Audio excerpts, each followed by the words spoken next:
Hi, magandang araw po sa inyo lahat po. Ako po pala si Joshua, isa pong call center agent po. Ngayon na lang po ulit po ako nakagawa ng video or vlog po about call center tips po na nakakatulong naman po sa ating mga call center agents po na nag-work po ngayon sa BPO. Sana po magustuhan niyo po yung video ko and I will do more po mga videos po about call center tips in order for me to help pa rin naman po sa ating mga call center agents pa rin po na nag-work sa BPO po. Looking forward po again. Good luck po sa inyong sa work. Sa ngayon po, meron po akong work from home at the same time work sa office na ginagawa. That's the reason why po na ngayon na lang po ulit po ako nakagawa. Pero sana po makatulong pa rin po ako sa inyo sa work nyo as a call center agent po.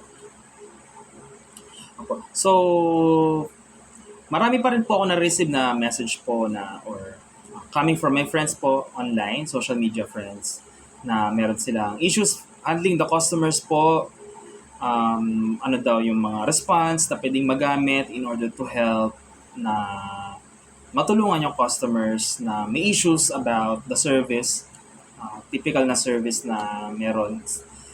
Um, so, I do have here the list po na categories na pwede nating mga magamit in order for us to do the job as a call center agent.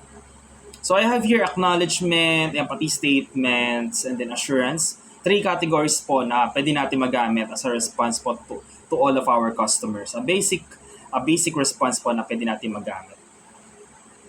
So I do have here one message here coming to one of my social media friends. So I didn't receive my plane ticket. So this is a particular or a typical message na maririnig natin sa uh, customer natin, especially na nagpa-book or kumuha ng ticket sa isang service, no? So, what will be the response to it if we are going to respond to this kind of message, no? So, first, I have here acknowledgement. We can say, thank you so much for bringing up this to our attention. So, acknowledge. And then, empathy statement that I can say, I know it will cause a problem if you will not receive your plane ticket on time. Assurance na pwede natin magamit. Nothing to worry, Mr. Customer. I will pull up all of the information on the system and make sure that you will receive your plane ticket as soon as possible. So let's go ahead and pull up the account in order for me to help. Simplihan lang natin in order for us na matulungan agad natin yung customer natin. So, let's go ahead. And I do have here another comments or another message coming to my friend naman sa social media din. So, I don't have the confirmation of my book to your hotel. It has been a week. So, nakakalungkot nga naman kasi si customer naman hindi niya pa nare-receive yung confirmation ng book. What if na pumunta siya sa hotel tapos nag-expect siya tapos hindi pala siya makaka-stay sa hotel kasi walang confirmation.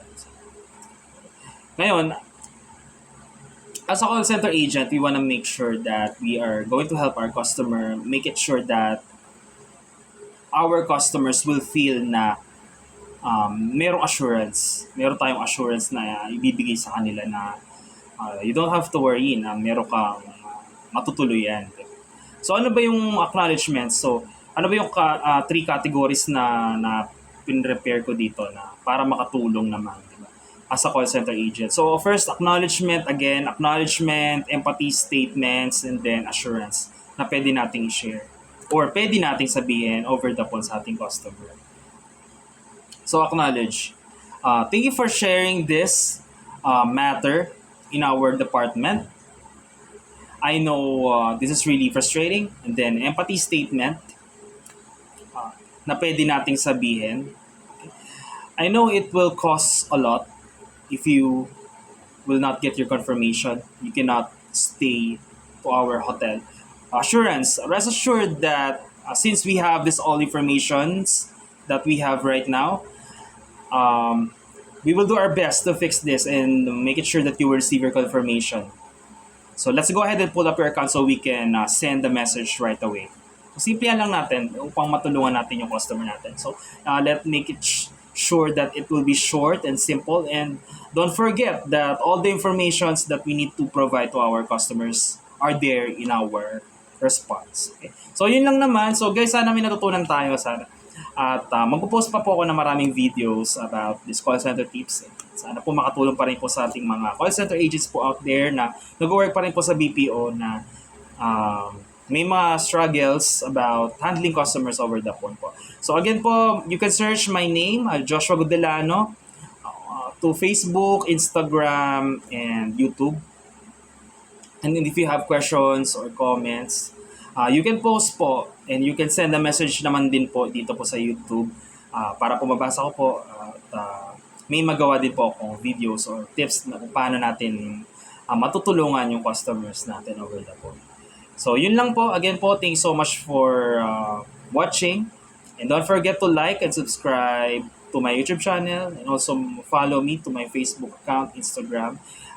Don't worry po, gagawa pa rin po ako ng mga call center tips po na makakatulong pa rin po sa atin. Okay po. So again po, thank you so much. Have a wonderful day and stay safe ahead and goodbye for now. Thank you.